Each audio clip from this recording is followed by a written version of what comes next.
શ્રી ગણેશાય નમઃ. જય શ્રી કૃષ્ણ. આજે આપણે શ્રીમદ ભગવદ્ ગીતાનો 7મો અધ્યાય કહીશું. જો વિડીયો પસંદ આવે તો ચેનલને સબસ્ક્રાઇબ કરવાનું ભૂલતા નહીં, જેથી આગળના વિડીયો તમને મળી રહે. 7મો અધ્યાય. શ્રી ભગવાન બોલ્યા, હે પાર્થ, અનન્ય પ્રેમથી મારામાં ચિત્તને પરોવનાર તથા અનન્ય ભાવથી મારે પરાયણ થઈને યોગમાં જોડાયેલું તું જે રીતે સંપૂર્ણ વિભૂતિ, બળ, ઐશ્વર્ય આદિ ગુણો સહિત સૌના આત્મા રૂપે મને વિના સંશયે જાણીશ એને સાંભળ. હું તારા માટે આ વિજ્ઞાન સહિત તત્વજ્ઞાનને સંપૂર્ણપણે કહીશ, જેને જાણીને સંસારમાં ફરી બીજું કશું પણ જાણવા લાયક શેષ નથી રહેતું. હજારો માણસોમાંથી કોઈ એક મને પામવા માટે પ્રયત્ન કરે છે, અને એ પ્રયત્ન કરનાર યોગીઓમાંથી પણ કોઈ એક મારે પરાયણ થઈને મને તત્વથી એટલે કે યથાર્થપણે જાણી શકે છે.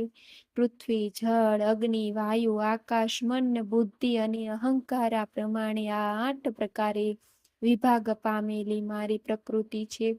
આ 8 પ્રકારના ભેદની તો અપરા એટલે કે મારી જડ પ્રકૃતિ છે. અને હે મહાબાહો, આના સિવાયની જેનાથી આ આખું જગત ધારણ કરાય છે એને મારી જીવ રૂપા પરા એટલે કે ચેતન પ્રકૃતિ ઓળખ.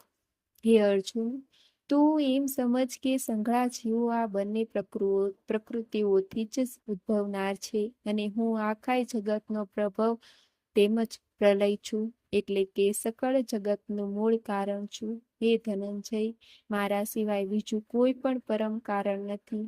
આ આખું જગત દોરામાં પરોવાયેલું મણીઓને પેઢે મારામાં ગૂંથાયેલું છે.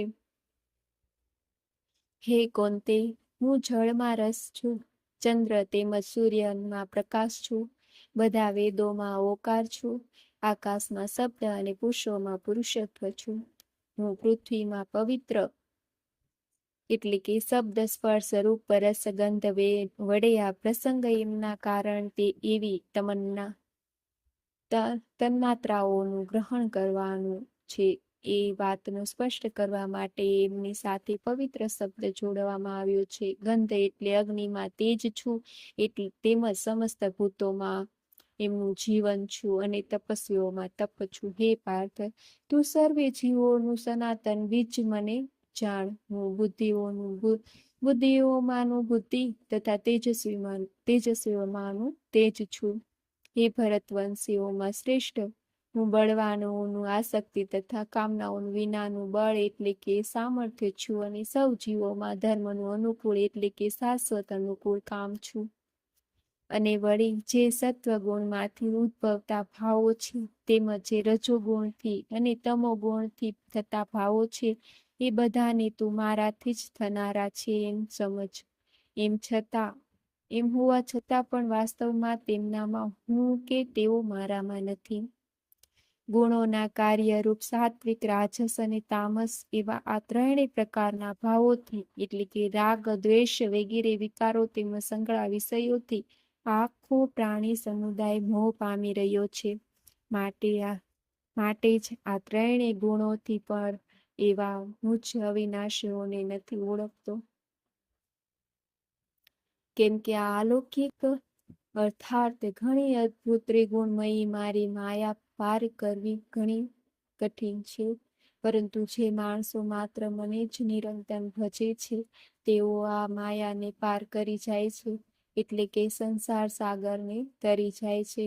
માયા વડે જેમનું જ્ઞાન હરાયેલું છે, એવા આસુરી સ્વભાવને ધારણ કરનાર મનુષ્યોમાં અધમ દૃષ્ટિ કર્મ કરનાર મૂઢજનો મને નથી ભજતા. હે ભરત શ્રેષ્ઠ અર્જુન, ઉત્તમ કર્મ કરનાર અર્થાર્થી, દુન્યવી પદાર્થ માટે ભજનાર આર્ત, સંકટ વિના નિવારણ માટે ભજનાર જિજ્ઞાસુ, મને યથાર્થપણે જાણવાની ઈચ્છાથી ભજનાર અને જ્ઞાની એવા 4 પ્રકારના ભક્તજનો મને ભજે છે. એમનામાંથી હંમેશા મારામાં એકાત્મ ભાવે સ્થિત અનન્ય પ્રેમ ભક્તિ રાખનાર જ્ઞાની ભક્ત ઘણું શ્રેષ્ઠ છે. કેમ કે મને તત્વથી ઓળખનાર જ્ઞાનીને હું અત્યંત પ્રિય છું. એ જ્ઞાની મને અત્યંત પ્રિય છે. આ બધાય ભક્તો ઉદાર એટલે કે શ્રેષ્ઠ છે, છતાં એ સર્વમાં જ્ઞાની તો સાક્ષાત મારું સ્વરૂપ છે, એવો મારો મત છે. કેમ કે મારામાં જ મન તથા બુદ્ધિ રાખનાર જ્ઞાની ભક્ત અતિ ઉત્તમ ગતિ સ્વરૂપ એવા મારામાં સમ્યક રીતે સ્થિત છે. ઘણા જન્મો પછીના અંતિમ જન્મમાં તત્વજ્ઞાન પામેલો માણસ સર્વ કાંઈ વાસુદેવ જ છે, એટલે કે વાસુદેવ સિવાય બીજું કશું જ નથી, એવા ભાવે મને ભજે છે. એ મહાત્મા ઘણું દુર્લભ છે. અમુક ભાગોની કામના વડે જેમનું જ્ઞાન હરાઈ ચૂક્યું છે, એ માણસો પોતાના સ્વભાવથી પ્રેરાઈને અમુક નિયમને ધારણ કરી, એટલે કે જે દેવતાઓની પૂજા કરે છે, જે નિયમ લોકમાં પ્રસિદ્ધ છે તે નિયમની ધારણ કરે છે, અન્ય દેવતાઓને ભજે છે, એટલે કે ઉપાસે છે. જે સકામ ભક્તે જે દેવતાઓના સ્વરૂપને શ્રદ્ધાથી પૂજવા ઈચ્છે છે, તે ભક્તની શ્રદ્ધાને હું એ જ દેવતા પ્રત્યે દ્રઢ કરું છું. એ માણસ એ શ્રદ્ધાથી યુક્ત થઈ જ એ દેવતાનું પૂજન કરે છે, અને એ દેવતા પાસેથી મારા વડે જ વિધાન કરેલા એ ઈચ્છેલા ભોગોને નિસંદેહ પામે છે. પરંતુ એ અલ્પ બુદ્ધિજનોનું એ ફળ નાશવંત હોય છે, તેમજ એ દેવતાઓને પૂજનાર જનો દેવતાઓને પામે છે. જ્યારે મારા ભક્તો ભલે ગમે તેમ ભજે, છેવટે તેઓ મને જ પામે છે. અજ્ઞાનીઓ મારા સર્વશ્રેષ્ઠ અવિનાશી પરમ ભાવને નહીં ઓળખીને અવ્યક્ત અર્થાત મન ઇન્દ્રિયોથી પર એવા મુજ સચ્ચિદાનંદ ઘન પરમાત્માને માણસની પેટે જન્મ લઈને વ્યક્ત ભાવને પામનાર માને છે. પોતાની યોગ માયા વડે ઢંકાયેલો હું સૌને પ્રત્યક્ષ નથી થતો, માટે આ અજ્ઞાની જન સમુદાય મુજ અજન્મ અવિનાશી પરમેશ્વરને નથી ઓળખી શકતો, એટલે કે મને જન્મ મરણશીલ સમજે છે. હે અર્જુન, પૂર્વ થઈ ગયેલા, વર્તમાનમાં હયાત તથા ભવિષ્યમાં થનાર સર્વભૂતોને હું જાણું છું, પરંતુ મને કોઈ પણ શ્રદ્ધા ભક્તિ વિનાનો માણસ નથી જાણી શકતો. હે ભરતવંશી, હે અર્જુન, સંસારમાં ઈચ્છા અને દ્વેષથી ઉદ્ભવેલા સુખ દુઃખ આદિ દ્વંદ્વ સ્વરૂપ મોહને લીધે સંઘળા પ્રાણીઓને અત્યંત અજ્ઞતાથી પામી રહ્યા છે. પરંતુ નિષ્કામ ભાવે ઉત્તમ કર્મોનું આચમન કરનાર જે માણસોનું પાપ નષ્ટ થઈ ચૂક્યું છે, એ રોગ દ્વેષ જનિત દ્વંદ્વ સ્વરૂપ મોહથી મુક્ત થયેલા દ્રઢ નિશ્ચયી ભક્તો મને સર્વ રીતે ભજે છે. જેઓ મારે શરણે થઈને જરા અને મરણમાંથી છૂટવા માટે પ્રયત્ન કરે છે, એ માણસો એ બ્રહ્મને સમગ્ર અધ્યાત્મને તેમજ સંપૂર્ણ કર્મને ઓળખી લે છે.